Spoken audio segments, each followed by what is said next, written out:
ഏതാനും വർഷങ്ങൾക്ക് മുമ്പ് ഒരു ടൂറിസ്റ്റ് ലണ്ടനിലെ ഒരു പ്രഭുവിന്റെ പുരാതനമായ കൊട്ടാരം നടന്നു കാണുകയായിരുന്നു. അവിടെ ഉണ്ടായിരുന്ന പുരാതന വസ്തുക്കളും കൗതുകകരമായ കൊത്തുപണികളും അമൂല്യങ്ങളായ കലാശില്പങ്ങളും ആ ടൂറിസ്റ്റിനെ അത്യധികം ആകർഷിച്ചു.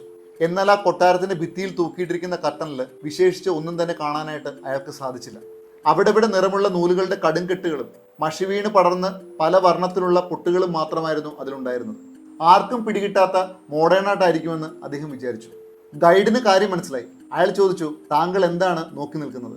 സംശയിക്കേണ്ട, ഈ കൊട്ടാരത്തിലെ ഏറ്റവും വിശിഷ്ടമായ കലാശില്പം തന്നെയാണത്. പക്ഷേ വല്ലപ്പോഴും കൂടി മാത്രമേ ഞങ്ങൾ ഈ ക്യാൻവാസ് മറിച്ചിടാറുള്ളൂ. ഇതാ നോക്കൂ എന്ന് പറഞ്ഞിട്ട് ആ ഗൈഡ് ആ ക്യാൻവാസ് മറിച്ചിട്ടു. പിന്നീട് അയാൾ പറഞ്ഞു, സൂര്യപ്രകാശം തട്ടിയാൽ ഈ ചിത്രത്തിലെ അതിസൂക്ഷ്മങ്ങളായ നിറങ്ങൾ മങ്ങി അതിൻ്റെ കലാഭംഗി കുറഞ്ഞു പോകും. ടൂറിസ്റ്റിന് കാര്യം മനസ്സിലായി. അയാൾ ആശ്ചര്യഭരിതനായി നിൽക്കുകയാണ്. വർണ്ണ നൂലുകൾ കൊണ്ട് തുന്നിച്ചേർത്ത ഇത്രയും മനോഹരമായിട്ടുള്ള ചിത്രത്തയ്യൽ അദ്ദേഹം ഒരിക്കലും കണ്ടിട്ടില്ല. ആ ചിത്രത്തിന്റെ വശ്യഭംഗിയിൽ ഹൃദയമുടക്കിയ ആ ടൂറിസ്റ്റിന് ഒരടി പോലും മുന്നോട്ട് പോകാൻ കഴിഞ്ഞില്ല.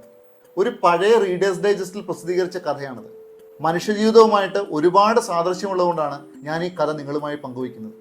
നിരവധി കഷ്ടപ്പാടുകളുടെയും മോഹഭംഗങ്ങളുടെയും ഹൃദയശൂന്യരായ ആളുകളുടെ അതിക്രൂരമായ വിമർശനങ്ങളുടെയും ഇഷ്ടപ്പെടുന്നവരുടെ പെട്ടെന്നുള്ള വിയോഗത്തിന്റെയും മഷിപുരണ്ട് വികൃതമായ പാടുകൾ നിറഞ്ഞ ജീവിതചിത്രം പലപ്പോഴും നമുക്ക് ഒരു കടങ്കഥ പോലെ തോന്നിയേക്കാം.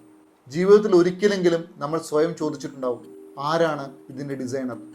എന്നാൽ ആ ക്യാൻവാസിന്റെ മറുവശം ഒന്ന് നോക്കിയാൽ നമ്മളുടെ ജീവിതചിത്രത്തിന്റെ രചയിതാവ് നിർമ്മിച്ച അസൽ ചിത്രം കാണാൻ സാധിക്കും. മനുഷ്യജീവിതത്തിന്റെ സൂക്ഷ്മമായ സൗന്ദര്യം ബാഹ്യമായ കാഴ്ചപ്പാടുകളിലൂടെ ദർശിക്കാൻ സാധിക്കില്ല എന്ന് നാം ഓരോരുത്തരും തിരിച്ചറിയണം. ജീവിതത്തിന്റെ കാർമേഘ പടലങ്ങൾക്ക് മീതെ പറന്നു വരാൻ കഴിയുന്നില്ലെങ്കിൽ ജീവിതത്തിന്റെ സുന്ദരമായ മറുവശം നമുക്ക് കാണാൻ കഴിയുകയില്ല. ജീവിതം എന്ന് പറയുന്നത് കണക്റ്റിംഗ് ഡോട്ട്സ് ആണ്. എല്ലാവർക്കും ശുഭദിനം. Thank you so much.